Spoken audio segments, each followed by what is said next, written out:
Tres. Bueno, compañeros, el día de hoy vamos a hablar de 4 elementos en donde comparamos la ley moral y la ley jurídica.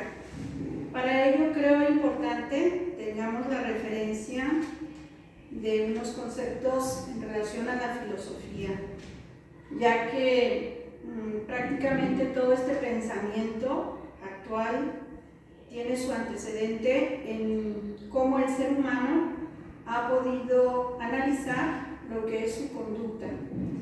Y pues se determina desde los clásicos griegos, como es Sócrates, que a través de su metodología de estar haciendo preguntas, llega a conclusiones sobre el ser humano.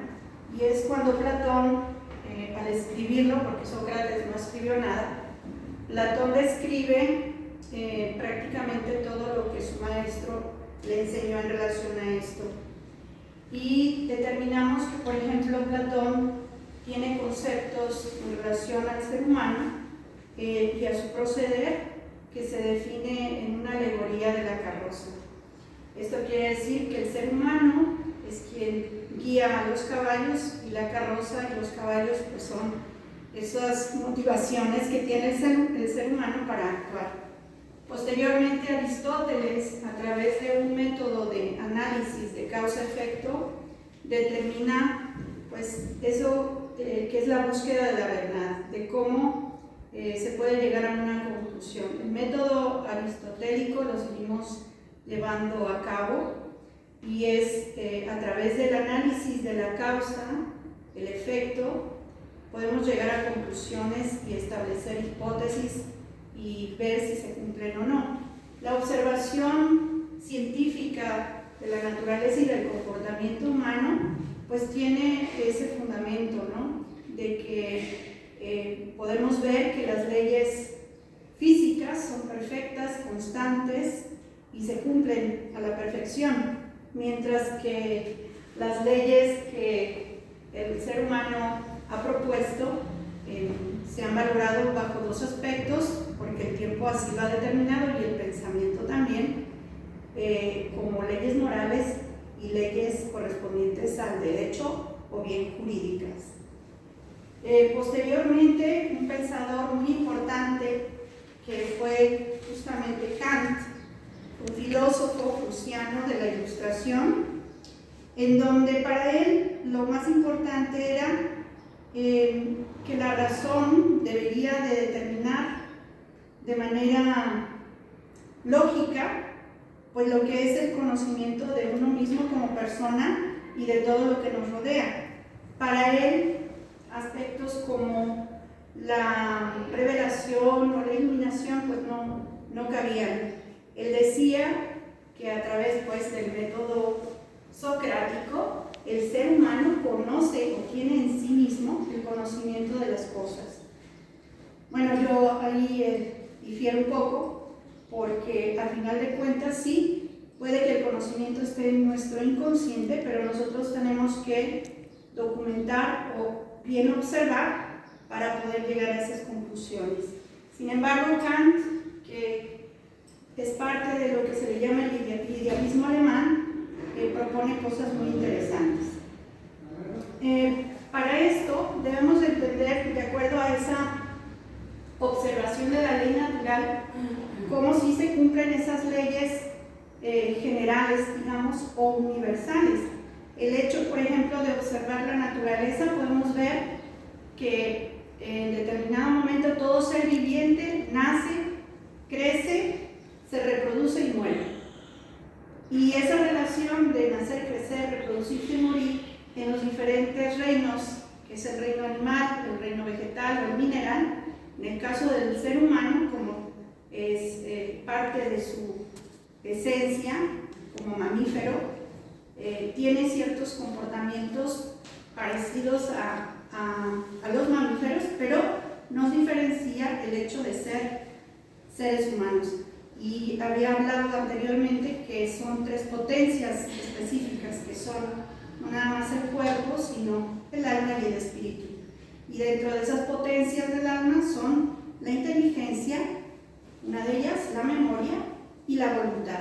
Y basándonos en la voluntad podemos determinar entonces lo que se menciona ahora en cuanto a que una ley moral, decía Kant, a través de un análisis que él hace muy interesante en la fundamentación de la metafísica de las costumbres, dice que la ley moral surge de una introspección, es decir, de una conducta interna que se refleja en una externa, y que además pues hay algunas variantes, como en este caso la ley jurídica se considera que parte de algo que él menciona, que es el querer empírico y que puede tener una voluntad buena o no.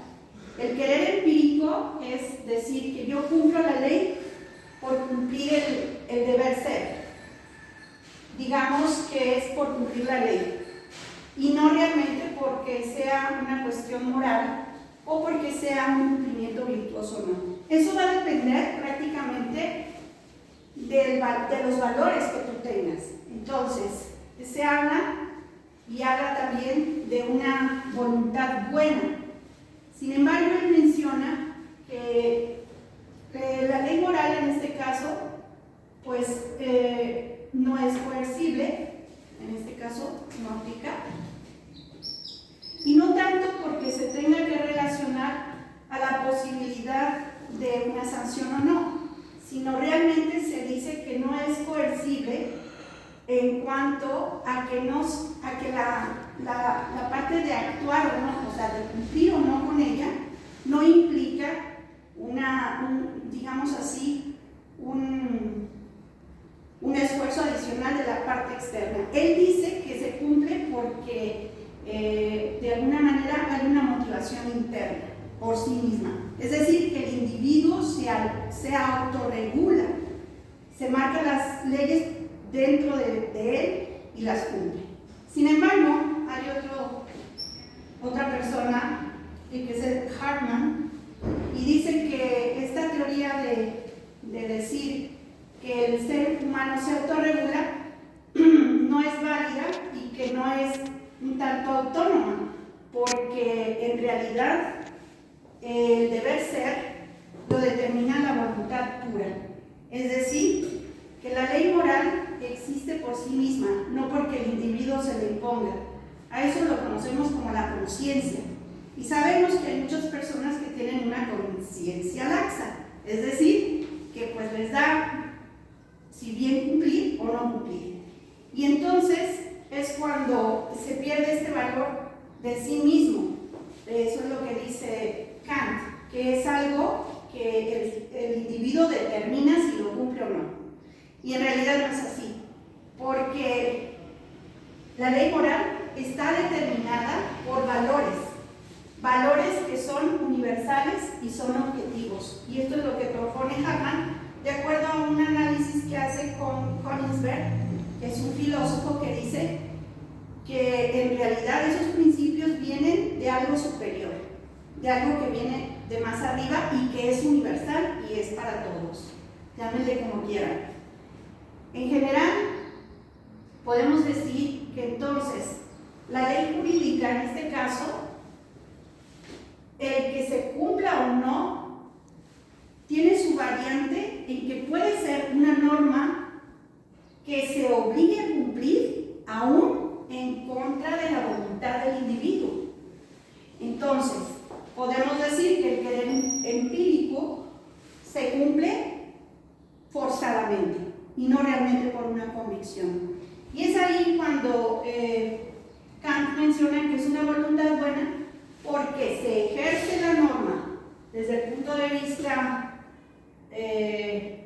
cumpliendo con la coercibilidad y además con el aspecto de ser heterónoma. ¿Qué quiere decir esto? Que alguien más es quien la está sugiriendo, o sea que está imponiendo esta ley una segunda persona, no el propio individuo. En conclusión, yo lo que puedo mencionarles dentro de lo que sería la ley moral aparte de que está basada en valores universales, efectivamente no es incoercible, es autónoma hasta cierto punto y no es hasta cierto punto heterónoma, porque ya vimos que viene impartida por una voluntad superior. En cuanto al cumplirla o no, el ser humano nunca puede ir en contra de su propia voluntad. O sea, de alguna manera la voluntad determina el actuar. Y si lo hace en contra de su propia voluntad, bueno, pues entonces eso quiere decir que lo está haciendo forzado y no realmente por el principio moral o virtuoso que le implicaría ejercer una fuerza de voluntad haciendo la suya. Voy a leer unas definiciones para que lo tengan apuntado. En el caso de los conceptos que estamos viendo, decimos que la coercibilidad es una posibilidad del derecho, no de hecho, a la licitud o permiso de reprimir la antijuricidad, la inobservancia que impide la posibilidad jurídica de la acción misma. Es decir, que a través de este principio hay una posibilidad a ejercer incluso la violencia y obligar al individuo a cumplirla. En cuanto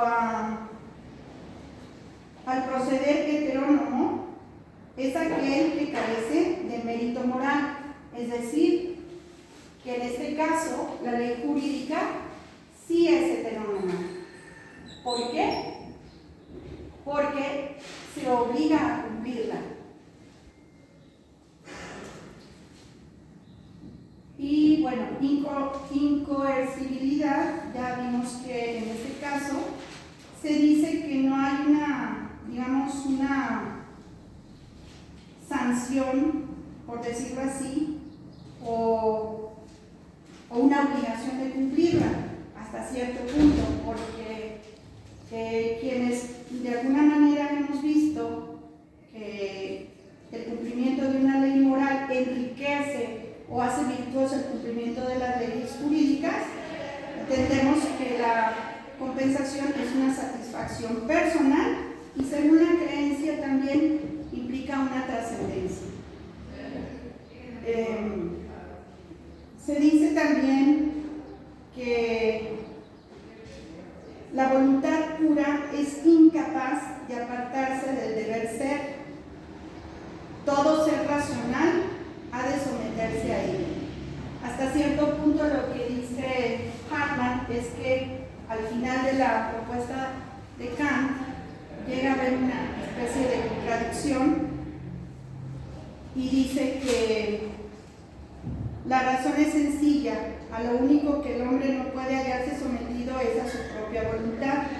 Dividir a la persona en su yo empírico y al yo moral es reconocer que uno está ligado al otro, por lo tanto, eso es igual a la no autonomía, y es como así refuta Hartmann en cuanto a que la ley moral, en cierto modo, pues no es autónoma. Bueno, pues hasta aquí yo tengo una conclusión al pensar que la evolución del ser humano en cuanto a la universalidad, pues es una exigencia ética, moral, que por sí misma la ley no regula nuestra conciencia. En este caso, la ley jurídica no es una obra de la voluntad del sujeto, ni varía en función de los caprichos del individuo. El reconocimiento respetuoso y espontáneo de una regla ética no significa la autorregulación, ya que no las crea, sino que las reconoce. Entonces, en esta parte, pienso yo que el derecho o la parte jurídica, o la norma jurídica nace, en cierto modo, para lograr el control del ser humano, ya que por sí mismo, naturalmente, si se apega a su moral, puede vivir en armonía sin necesidad de que sea sancionado o se ejerza coercibilidad. Entonces, ahora la definición por tal es que la norma moral obedece a una voluntad superior universal que internamente regula la conducta humana. Y el derecho surge como un medio de coerción, no por el uso del deber ser realmente, sino por el poder y el control de las masas. Espero que les haya gustado. Gracias.